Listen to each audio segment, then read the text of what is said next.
I'm going to pass over to Freddie and Rose from Future HY, who are our York Unique Connect, and they're going to take us through this morning's session. Thank you very much. Morning, everybody. Guess everyone can hear me okay. Always a bit odd doing things online. Normally this would be done as a bit more of an interactive face-to-face workshop. You may find it helpful to have some pen and paper. I've got a couple of little sort of fun quizzy type activities in there just to break things up a bit. My name is Freddie, and I'm an outreach officer and careers advisor for Future High. We basically go around supporting people in careers and progression, especially with a view to getting into higher education. I'll just let my colleagues introduce themselves. We've got some student ambassadors with us today, so I'll start with Rose and her cup of tea there. Thank you. Yes, I'm Rose and I'm in second year at York St John. I'm studying psychology, and I'll be chatting to you guys about student life at university and the different things you can get involved in and the benefits of being a uni student, really. Okay, so the aim of today's is we're going to be looking at student life. So what we're focusing on today is all the stuff that happens in university that isn't studying. We're not going to be looking at things like accommodation or student finance. They're kind of separate aspects of student life, and really the idea is to try and look at all the other non-study related things that you can get out of a university experience. So hopefully by the end of today you should be able to have a good understanding of the kind of things that you can do at university. So if we move on to the next slide, there we go. So yeah, there's a lot more to being a student than studying and lectures. That tends to be the thing that is most prominent. Higher education is very important as a way of socialising and meeting new people, having new experiences, and getting involved with new stuff. And this is really, really important from a careers perspective. I know some of you will be kind of a long way from thinking about having to deal with stuff like interviews, but it is worth starting to formulate those plans in your mind now. If you are going to study something like law, employers will be wanting to know what else you did at university. So they'll be expecting you to have joined law societies, debating societies. They'll be expecting you to get involved in things, potentially political activities, to show your awareness of social issues, and so they want to see that you've done things other than being in the classroom. So keep that careers focus element in mind. All these clubs and societies, yeah, there's some fun elements, there's some social elements, but there are actually important career things that you can get out of that, and that's particularly important as well for people working in creative arts subjects. So for instance, I went to UCL in London. UCL has its own theatre, it's got dance societies, a musical society, and a theatrical society. So if you think about all the people in those societies, many of them will have been wanting to get careers in the theatre, in the arts, and that's where they're getting the practical experience and building up that portfolio where they can actually go to employers and say, oh yeah, well, this is what we did, we staged this production and so on. And things like the student unions tend to put on a lot of musical events and so on. So again, for people who are wanting to work in stuff like the music industry, event management, music marketing, music promotion and so on, this is how they're getting that kind of skills and experience. And I can't emphasize enough that the element of joining societies isn't just about having fun. It is a practical way of cutting your teeth and actually getting skills and experience that you can talk to employers about. So that's a really key takeaway. Rose, have you got any thoughts around that? Oh, have we lost Rose? Oh, there she is. Right. I joined the climbing society last year, and that was really interesting because so you pay like £20 I think each semester, and then that gives you 2 free entries to the climbing wall, which ends up being cheaper than if you just pay for it yourself. So it turns out that being part of a society, not only do you get the group experience of being social and stuff, you also get it being cheaper, which you'd want to save money at uni because we have no money anyway. So it's easier doing it that way. And by being in the group, you also get different aspects of things you wouldn't think that you would learn to do, not just in the aspects of climbing, but like socially, and you meet new people and you have new people to go out with on a Monday night, and it's just this much better vibe doing it that way. Yes, it's good fun. I tried ballroom dancing, and that was when I discovered I had about 75 left feet, so that one didn't last, but it was good to give it a go. So types of extracurricular activities obviously can vary depending on where you study. So for those of you who are thinking about university or higher education, then you're going to be looking at what the institution can offer.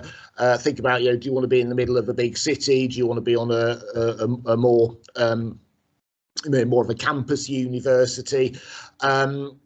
So that's an important factor in making those choices. If you, for instance, wanted to work in the music industry, I keep getting that example because it's one of the things that I know a lot about. Obvious choices would be somewhere like Manchester or London, wouldn't they? Because they're going to have all that stuff going on in their music scenes. So what's good about higher education and what is there to do? I think there's another slide, Jude. There we go. So extracurricular activities, societies. What is a society? And what are some examples of society? What are the benefits of joining a society? And can you create your own society? So a little bit of a fun activity here for a few minutes. I'll have to leave you to it because obviously I can't see you. But have a little think about societies that or things that you might be interested in. It might be computer gaming, it might be amateur dramatics, ballet, ballroom dancing, rock climbing, whatever. Think about that sort of stuff, or think about a society that you would like to create and what that might be. I'll just give you a couple of minutes to have a little think about that.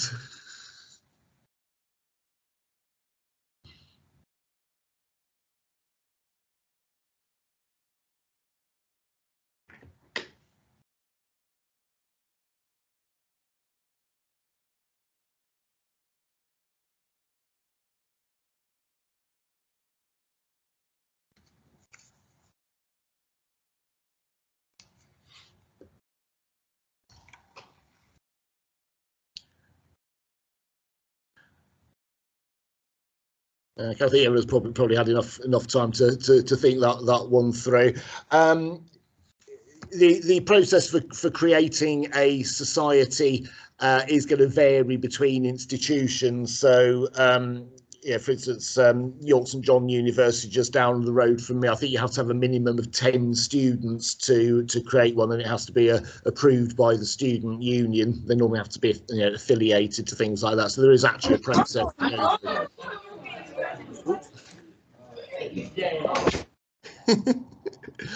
Some interesting background noise there. Right, I think I'm ready for the next slide.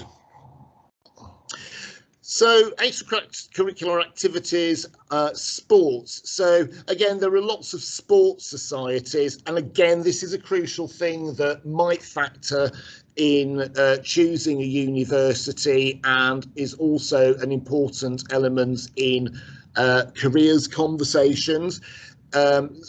People like to see sport activities on CVs and so on. It tends to point towards lots of transferable skills like leadership, team working and so on that employers will want to talk about. So whatever it is, you should have an opportunity to follow that up. It's worth also considering what the facilities of any potential destination university might be. So, for instance, if you are at the University of East Anglia, which is a lovely rural campus just outside Norwich, your football pitches are going to be sort of 2 minutes walk away from the building. I went to UCL in London, which is next to Euston Station. There's not a lot of open space in central London, so their football pitches are about an hour and 10 minutes up the Northern Line on the tube. So if you think about the fact that you might be living out, especially in your second or third year at university, there could be some issues there around travel and time management if you're having to go to those sorts of places. City centre universities will tend to have sporting facilities on the outside, so if you're big on your sport, that could be a key consideration. I think we're ready for the next slide. So, real or not real? Again, give a little bit of a fun sort of quiz activity here. Again, normally we give this out as a bit of paper. What I would suggest in this case is I'll read through the names of some student societies, and you can all have a little guess in your groups as to which ones you think might be real and which ones aren't. Okay. So the first one is the 20-Minute Society at Newcastle University. And the point of this society is to pick a venue to meet, and they decide on it 20 minutes before the event, and then they have a race to get there. So that's the 20-Minute Society at Newcastle University. The next one is the Quidditch Society at the University of West England. And that is obviously students getting together to play Quidditch, which, as I'm sure you all know, was the game that they played in the Harry Potter series. And University of Leicester has a gravy throwing society. So this is the sport of throwing a jug full of thick gravy once it's cooled down at other players, and the idea is obviously to avoid being hit by gravy. So the player who dodges the gravy is the winner. So that's the Gravy Throwing Society at the University of Leicester. So far I've got the 20-Minute Society, the Quidditch Society, the Gravy Throwing Society, Durham University, the Assassins Society. So that's the Assassins Society, runs a series of mock assassinations where players are given targets to hunt down whilst being targeted themselves, and the last player standing is the winner. So that's the Assassins Society. Then you've got the Social Media Society at Loughborough University. Students get together and make TikTok dances and post them across all social media platforms. Certainly be better at dancing than I was, I think, if they're going to do that. University of Manchester, the Korfball Society. So Korfball is a fast-paced mixed gender sport originating in the Netherlands. I've absolutely no idea what that involves. Have you any idea, Rose, what Korfball involves? Absolutely no idea. I've never heard of that. I don't know. So it's not made it from the Netherlands to where you are then. So it's so obviously there's a whole set of there's like a league for this apparently, and they all have weekly matches. It's a sort of cross between netball and basketball. Who knew? So that's the Korfball Society. University of Bristol Treasure Hunting Society. So that's the head of the society hides treasure in the city, and the members have 1 hour to find as much as possible. Sounds like an excuse for a pub crawl, that, doesn't it, really? It's slightly dubious about that one. So that's the Treasure Hunting Society at the University of Bristol. So real or not real. Icons Society at University of Liverpool. Students get together once a week and dress up as someone famous. It's a bit like stars in their eyes. That's the Icon Society, real or not real. And the final one, Ultimate Frisbee Society at the University of Bath. So I think everybody knows what Frisbee is. And, yeah, and that seems to become quite a popular sport across universities over the last few years. So I'll give you a second to think about that, and I'll tell you which ones are real and which ones aren't. Are you any good at Frisbee, Rose? No, my catching skills are abysmal. Like, I can throw fine, but trying to catch stuff, that's not for me. That I can't do it. I mean, I spilled on me the other day, so I can't do anything. I spilled a cup of tea and I managed to burn myself. I'm spilling tea. But I shouldn't be allowed to be catching things. It's just not. No. It's not going to happen. No. No, me neither. So I'll run through those quickly. So the 20-minute society at Newcastle University. So this is where they go and pick a venue and have 20 minutes to get there. That is actually real. The Quidditch Society at the University of West England is also real. The Gravy Throwing Society at the University of Leicester is actually not real, but the University of Nottingham did used to have a custard wrestling society. So there are variants of that idea knocking around. Assassin Society at Durham is actually real. So if you want to kind of practice your assassination skills, that's where you need to be going. Social Media Society at Loughborough is actually not real, but there's nothing to stop that from being real. That's perfectly achievable. The Korfball Society at the University of Manchester is actually real. It is a real thing. I didn't just make that up. Treasure Hunting Society at Bristol is not real. University of Liverpool Icon Society, so that's where they dress up as someone famous, is not real. Frisbee is actually a real one, and that's actually, as I said, become quite a common sport across universities, and they actually have sports leagues and all sorts on that one. So if you manage to get 10 out of 10 or on that one, well done. If you've got the next slide, I think we'll have a look at that one.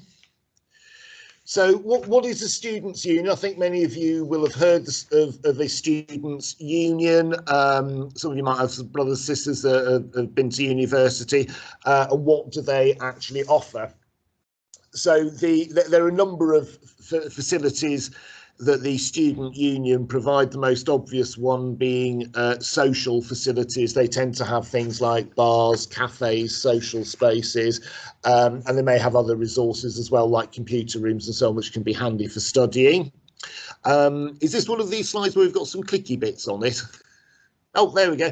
So advocacy and student representation. So one of the things that the Students' Union does is obviously advocate student issues to both the university, the wider public, government, local authorities and so on. And generally their function is to promote student welfare and the interests of students, and to represent student views on a number of issues. So for people who are interested in politics, journalism, those kind of areas, it's often a good place to start, and it's quite common for many people in those areas to have been quite active in student unions when they've been to university. Next click. Student support. So student unions also provide a lot of support to students. They've got people who will give advice around a number of issues like finance, accommodation, well-being and so on. Next one, entertainment. So I think I mentioned earlier that student unions tend to be very active in putting on comedy, music events, talks, debates, that sort of thing, whatever your bag is. lots to get involved with there, whether you're a spectator or whether you're somebody who enjoys organising or participating in that kind of stuff. Social life, obviously mentioned, they usually have quite a range of facilities available, particularly bars, very cheap beer, which I'm not sure I should be promoting in a schools environment just at the moment, but as and when you get that far in life, it's sort of a good place to be. And social spaces for events and areas to relax in. Again, I'll bring Rose in. What's your own experience of student union, Rose? Student union in York St John is lovely. It's very like leafy, I'll say. Nice decorations everywhere. The other day there was a £1 a pint on. So you just go and you just drink 5 pints and you just gone because it's only a £5. There was a drag queen show the other day. That was pretty cool. What else was there? There was karaoke, which was at the same time as £1 a pint. So you can imagine the. I just imagine that ended very badly, Rose. I mean, I didn't participate. I just observed. So I was in the clinic. But yeah, it was quite messy. But the thing is, you have to make sure when you're doing karaoke songs that you pick songs that everyone knows. So one of my housemates, he sung Hakuna Matata from Lion King. And obviously that got everyone singing because it's the Lion King. But yeah, student union are really good at student wellbeing, as you said earlier. Yeah, they're just kind of like your go-to place if you need something. On campus we have a Starbucks in ours too, so I'm just there all the time. Have myself a latte in the morning before I go to class at 9 AM. So.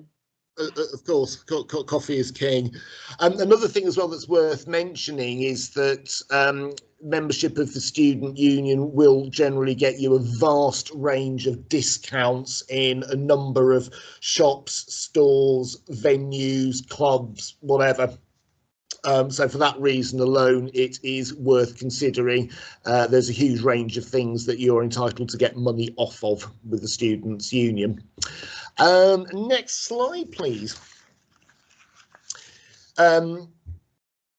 Jobs as well at university. So the student union, obviously they've got all these bars and venues and events and stuff to run, so they're a great source of part-time work, which is handy if you want to top up your cash or develop some new skills and work experience. There are a number of other areas that you can look for jobs.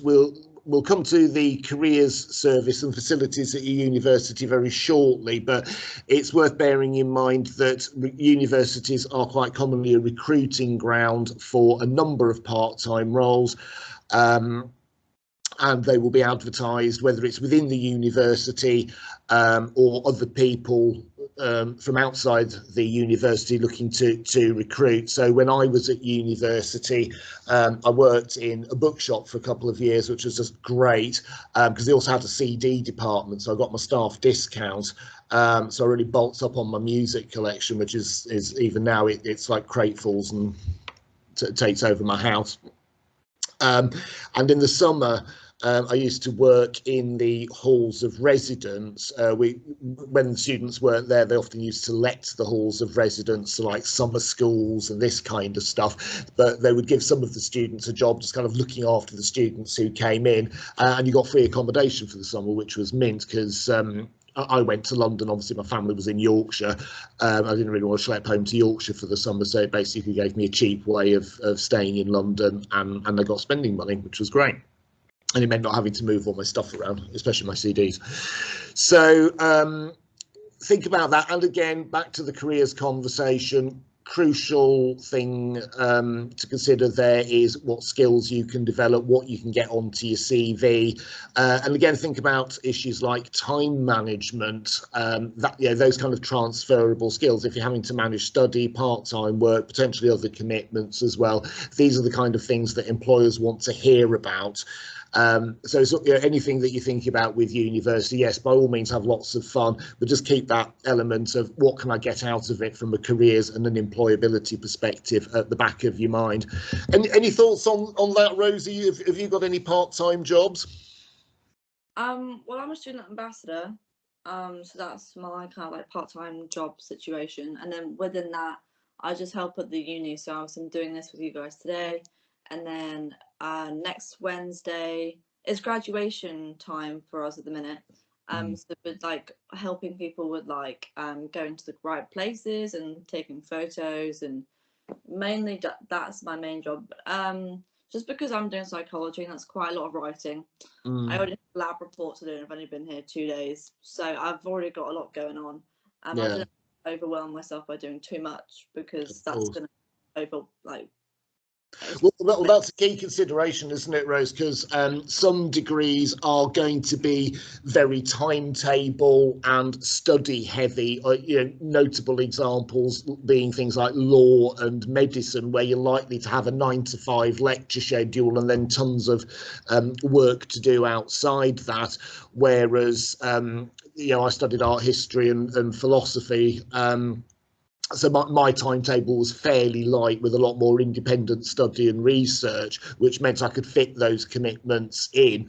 So obviously it is a lot harder to get part-time work fitted around your schedule when you've got effectively a completely full-time job, Monday to Friday, 9 to 5, and potentially extra study, lab work, practicals to fit in, all this sort of stuff.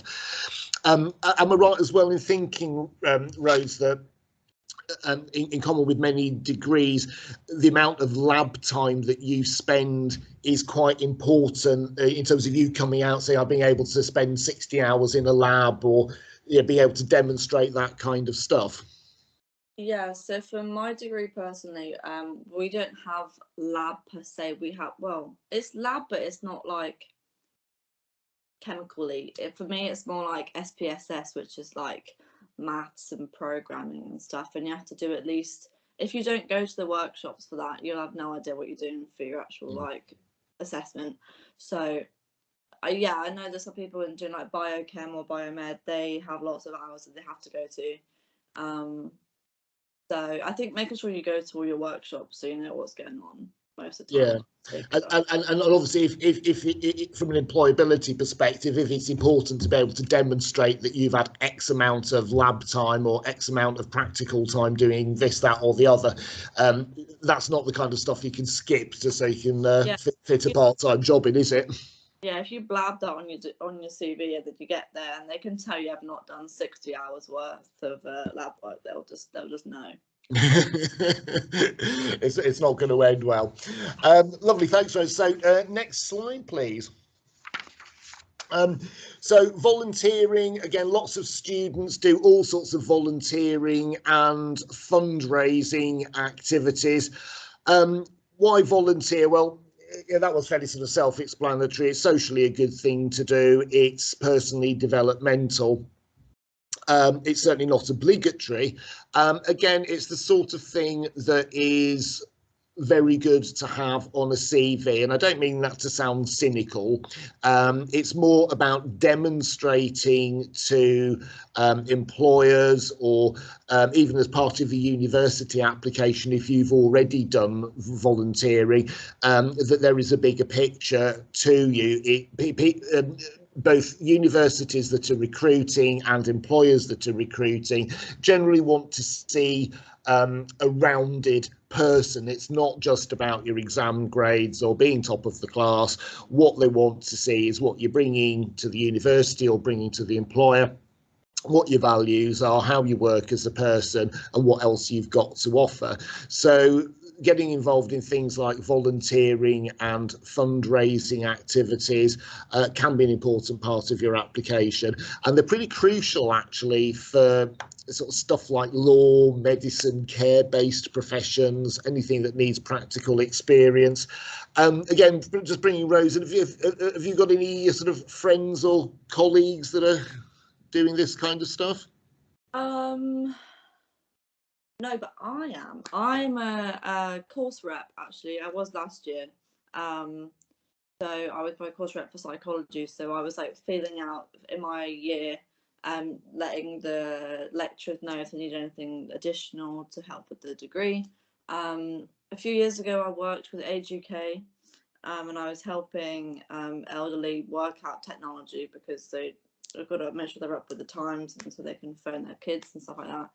But yeah, I know a few like nurses and stuff. They have a full-time working job being a nurse. My friend's in 3rd year, I think now, and she's working like 9 to 5, just doing, not even getting paid, because she's like volunteering to get the hours up, if that makes sense, for her degree.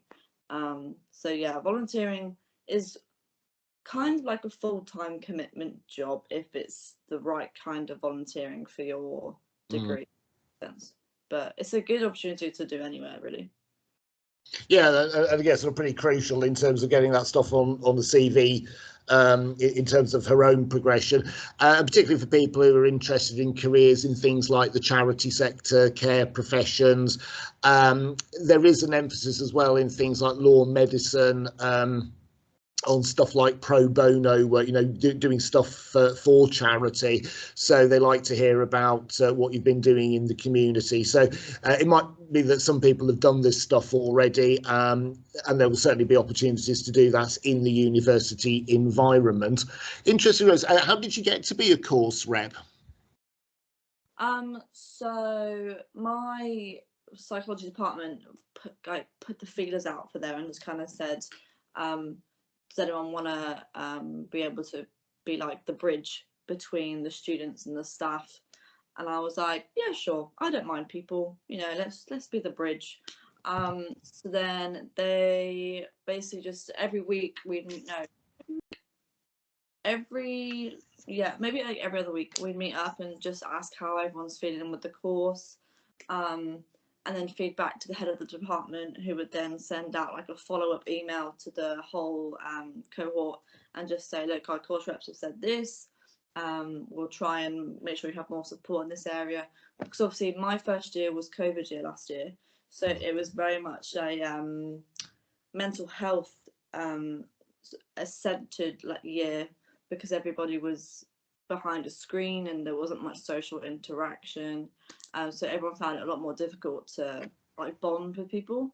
So I think what we did, instead of just doing lectures all the time, is I put the idea forward of doing socials but online, and making sure people had cameras on, so we had faces to names, and just to make it feel a bit more normal, as normal can be in COVID time.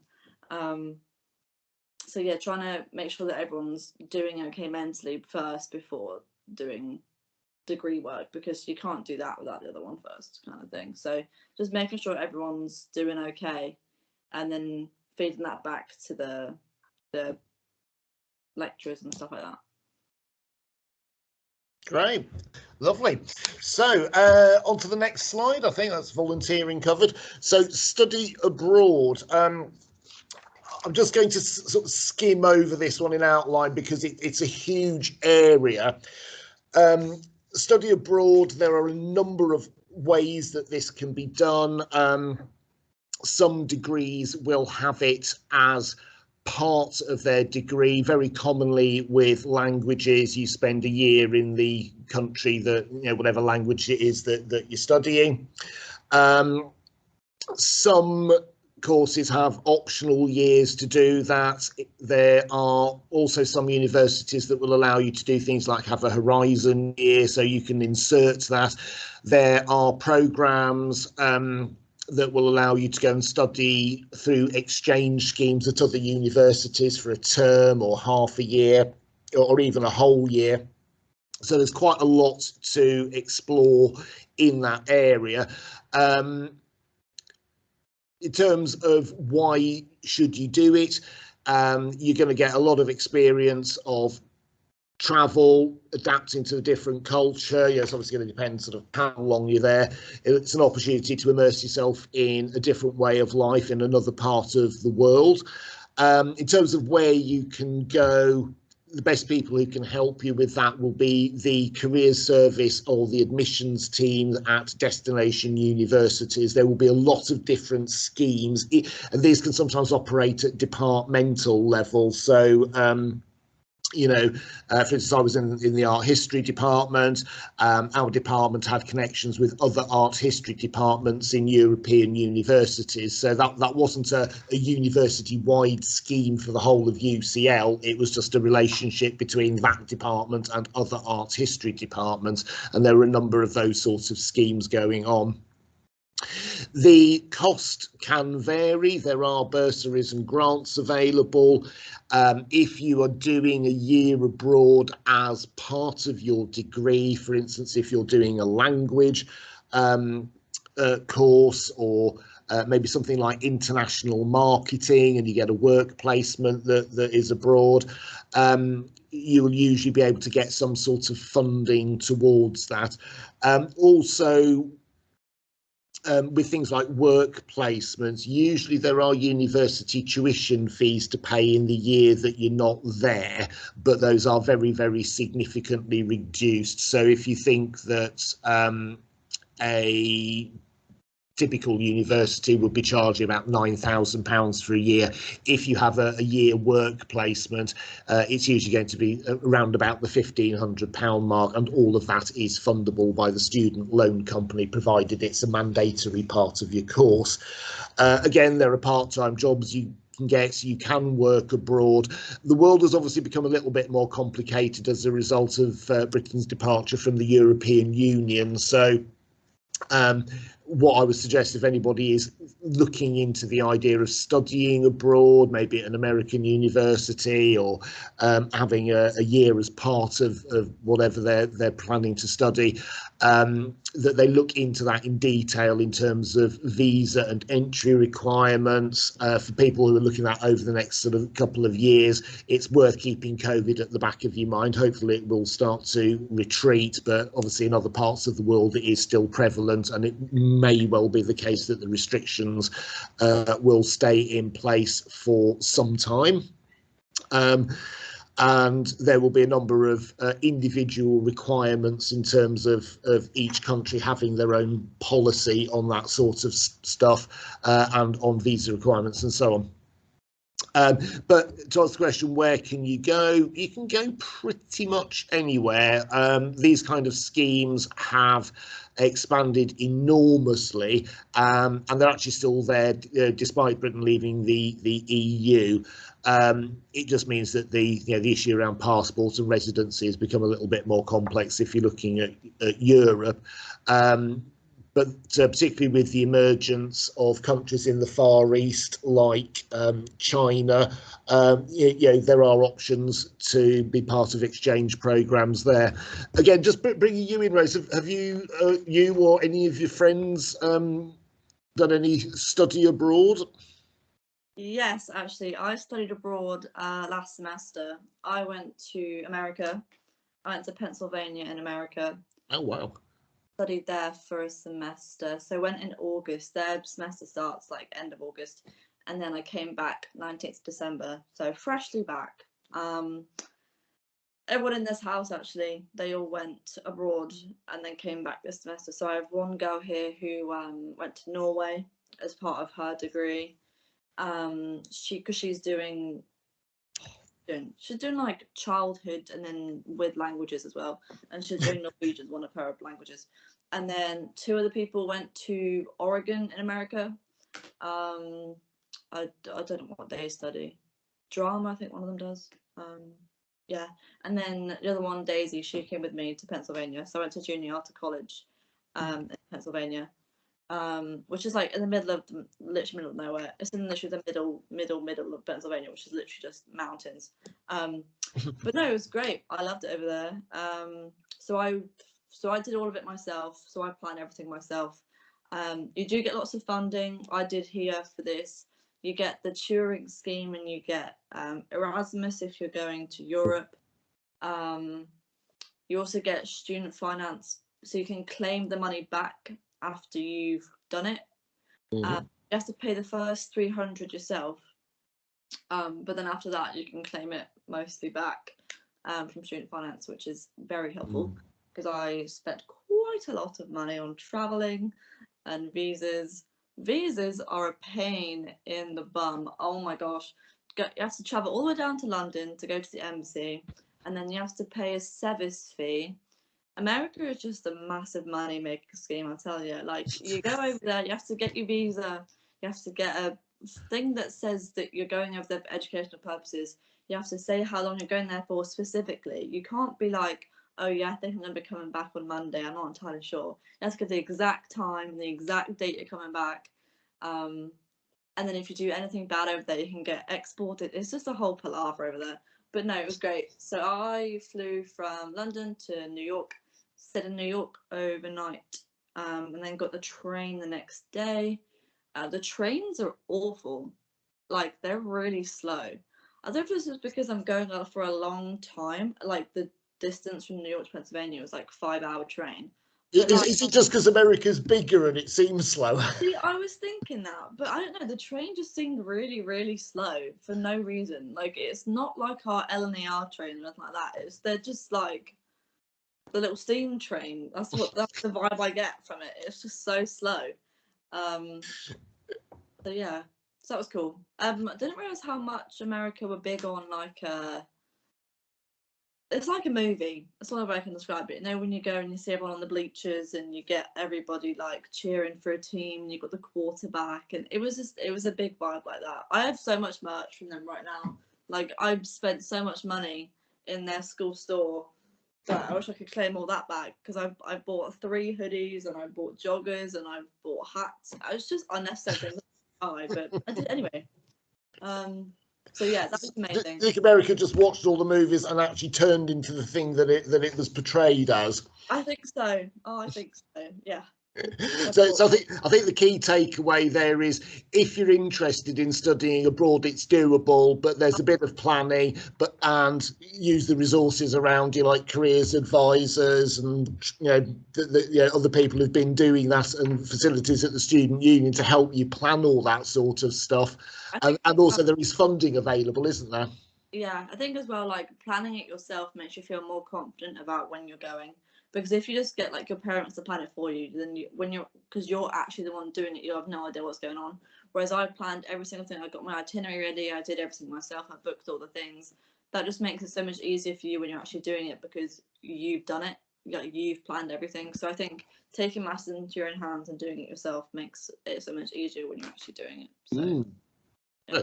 Oh, lovely. Thanks for sharing that. So I think our next screen is looking at the kind of student support that is available. So in addition to all this other stuff that we've been looking at, these other options, your university or institution should be offering a range of support facilities that are actually quite crucial to your well-being, future development, and progression from a careers point of view. All universities should have some sort of careers service, and they will be able to help with everything from internships, work placements, all the way through to application support, as well as advertising vacancies, and also careers guidance. So if you're not sure what you want to do, they could be the people to talk to. I would urge everybody to ensure that they are using their whatever careers resources they have available to them at the moment, and going into the future, in order to make sure that if they're planning to go into university, they're making the right choices and factoring all the kind of employability skills and career considerations that I've been trying to highlight, alongside all the the social and the fun side of university. University will obviously have a library. Back in the old days when I was a student, in the age of steam trains, it was mostly books and a lot less computers, but resources are increasingly available online. You can actually access academic libraries online. I do it quite a lot for my work. So the books have often come off of the bookshelf and gone virtual. And libraries can be great. I mean, they can be, you know, wonderful old places full of kind of historic stuff, or they can be super modern with a range of sort of multimedia resources, or a mixture of both. But again, librarians are brilliant people in terms of tracking down stuff, particularly as you get through your studies. And you know, I'm sure Rose will probably be having this where you're getting to that point where you need special, you know, a particular edition of a periodical or a particular academic paper tracking down or whatever. These are the people who can help you. I think it's something else that so student services again offers a range of different facilities. Usually they can help with things like accommodation, signposting, financial support, welfare, so, you know, general well-being. They're basically your go-to place if you've got a general problem of some sort. What else we got? Help desk again usually sits alongside student services. That's the student union help desk. And of course you've got your academic tutors as well, who should be a point of contact and support. All of these institutions as well should have policies and support available to cover a number of issues. For instance, things like disability, people who've maybe been through the care system, people from a Gypsy Roma traveller background, whatever it is. There will be additional resources and facilities and specialists there who can support that. So, you know, for anybody who comes from those kind of groups, you know, if you're gay or whatever it is that you think you need help with, those are the people that you go to, and there will be specialists in there who should be able to support with that. And all of this is crucial because that's part of your mental, emotional, physical well-being, and it, you know, it enables you to overcome issues, barriers, problems, and you shouldn't be having to deal with issues and challenges entirely on your own is the idea. Again, Rose, anything to add into that? I think academic tutors is one of the that's probably like your main point of contact, really. So luckily my academic tutor, she is also, what you do is for each year you have a year tutor, and then they change each year. So my academic tutor for me personally is also my current second year tutor. So it's a lot easier to transition, if that makes sense, for that. But yeah, no, all of these points are really good places to go to. Student services are good. Library, you'll be in there more than you want to be. But they have a Costa coffee downstairs, so there's always places to get coffee and keep you awake at 2 a.m. work. So yeah. That's the key thing. So I think that's covered off everything that we've sort of got available in terms of the range of extracurricular activities and support and opportunities that are available. That's Ilara there. This is my colleague Ilara, who was supposed to be with us today, but sadly is unable to do so. We were really just trying to sort of use her as a bit of a summary case study, which Rose has also been able to do a bit with her own experience as well. But Ilara, as you can see from her mini CV there, she was able to study abroad. Like Rose, she worked as a course representative throughout her time at university. She joined a number of different societies. As you can see, she's got a sort of creative kind of person. She likes design, she likes dance. She did some volunteering work, which gave her some new skills to put onto her CV. And also worked part-time at Cath Kidston. Again, because of what Ilara was studying, she had that kind of flexible schedule where she could fit that in. Obviously, not everyone is going to be able to do that. So that was really just a sort of case study there. Anything else that you think we need to talk about here, Rose? I think maybe one of the things is when you move into your accommodation, just be nice to everyone. in the sense that like you're going to be living with them for a while, and you don't want to make enemies in the first week. So just letting everyone do their thing, because you're going to be living here. You don't want you want to, when you come back, to be able to just relax and not have to feel like you're coming back to a hostile environment. So I think making sure that you keep friendly on terms with everyone as much as you can do, and also making sure that you prioritize, although having fun student life is like one of the biggest aspects, making sure you don't do too much.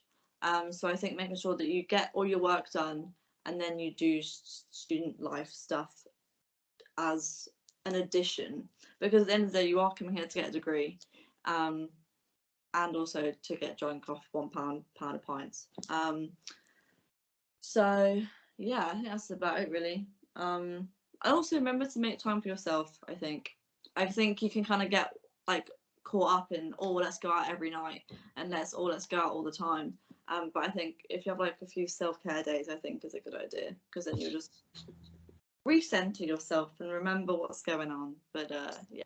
Yeah, I mean, I suppose just to summarise there, what we're saying is, enjoy the social side of university, but keep focused on the qualification that you're trying to come out with, and also what you're working towards in terms of getting a job after university and building those employability skills and getting that stuff on your CV as well. Also, also to take as many opportunities as you can. Like, no one really knew about study abroad in my degree, but because I felt like I wanted to do that, I wanted to get out of England, I wanted to see the world, so look for things that you want to do. So I wanted to go to America for no reasons, but just to see what it was like, see how different it is, and see if the movies were true, which they are, and see the world in that aspect. But like, just make sure you're looking for opportunities. Like, I know a few people went skiing as part of like a program thing. You can go like summer internships, summer camps. I got an email the other day for a USA summer camp, and you get paid to go and be a leader in the thingy, or go to the Maldives as a part of a summer camp thing too. Like, there's so many things to do. And I just think, just do, if you can, why not? Or at least apply for it, because it's better to do it now when you get money coming in from the government than when you have to have a job and you only get, a week off every few months. Yeah, there's a lot more freedom, isn't there? Yeah. And in terms of the resources that can help you plan this stuff, they're often advertised around the university, but it will be people like your student services team, your careers team. Google is your best buddy. If you want to plan a year abroad, just Google planning student year abroad, and the information will come up. There is literally tons of it out there. I think we've got time for some questions, if anybody has any.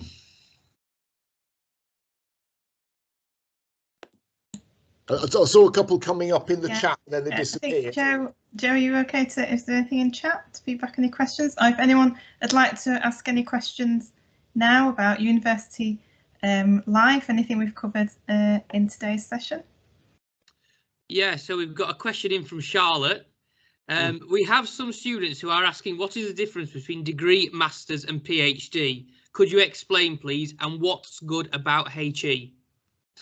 Oh, that's a big question. Right, I'll answer the first bit. So, an undergraduate degree is what we think of as the normal standard 3-year degree when you go to university to study French or law or whatever it is. It's worth noting that degrees can be longer because you can have a work placement year. For some people, you have the option of joining with a foundation year, which I won't go into, as a whole separate issue. It's basically for people who don't have the kind of standard qualifications to get into university. Things like being a doctor or a vet usually take about 5 years anyway. But generally, the majority of your degrees are 3 or maybe 4 years if there's like a year work placement or a year abroad in it. So that's what you think of as a degree. You come out with a BA or a BSc. depending on whether it's a kind of an arts subject or a science subject. Master's courses and PhDs are completely different. Okay, so we've just talked about undergraduate degrees, so that's where you go off to university, study, like Ilara, like Rose, like I did. Masters and PhDs are postgraduate qualifications that you go and study, and these are usually research based. Okay, so you would go and get a doctorate in philosophy or whatever with a view to maybe becoming a university lecturer, something like that. So these are predominantly research, or a combination of taught and research as well, and they're a different ball game, and they are done at a higher level, and they are more specialist. In terms of what's good about HE, Rose, I'm going to let you answer that one, because you're going through HE at the moment. Thank you so much. I think it's the freedom and the fact that you're not living at home anymore, so you get to just be free and do whatever you want to do, and not have to wake up at 8 AM unless you have an 8 AM, which is awful. But yeah, I think it's just the fact that you're being an adult now. Like, you're kind of just thrown into being adult life and being an independent person, not having anyone relying on you or anyone to rely on. And I think it's a good way to start being adults and understanding the importance of money and structuring and making sure that you're there on time for classes, and no one's gonna, because in uni no one's going to bug you to go to a lecture. Like, if you're late to class, like, so what kind of thing, like, you have to go, and it's all down to you. So it's very much a very independent situation. But that's what I love about higher education, is the fact that it's all down to you. So you just have to just do it yourself and just get over it, kind of thing. Being self-managing. Yeah. So does that answer the question? Yeah, I think it does, with a thank you in the chat. So I don't think we've got any other questions in the chat, Joe. So I'd like to say thank you, Freddie and Rose. That was a really great session. I like what you said, Rose, about making the most of all opportunities that they offer at university. I think that's a great thing. There's lots on offer besides your course, and it'll be different from what you've done before. So to kind of draw the session to a close, we've got a few links to get further information, and then a thank you from us at HEPSI as well. If you've got any questions after today, we've also got our careers team at HEPSI as well, and we've got you can go onto our website and ask any careers questions there as well. So it's more plug for using the careers team and careers service there. And thank you for attending today's session.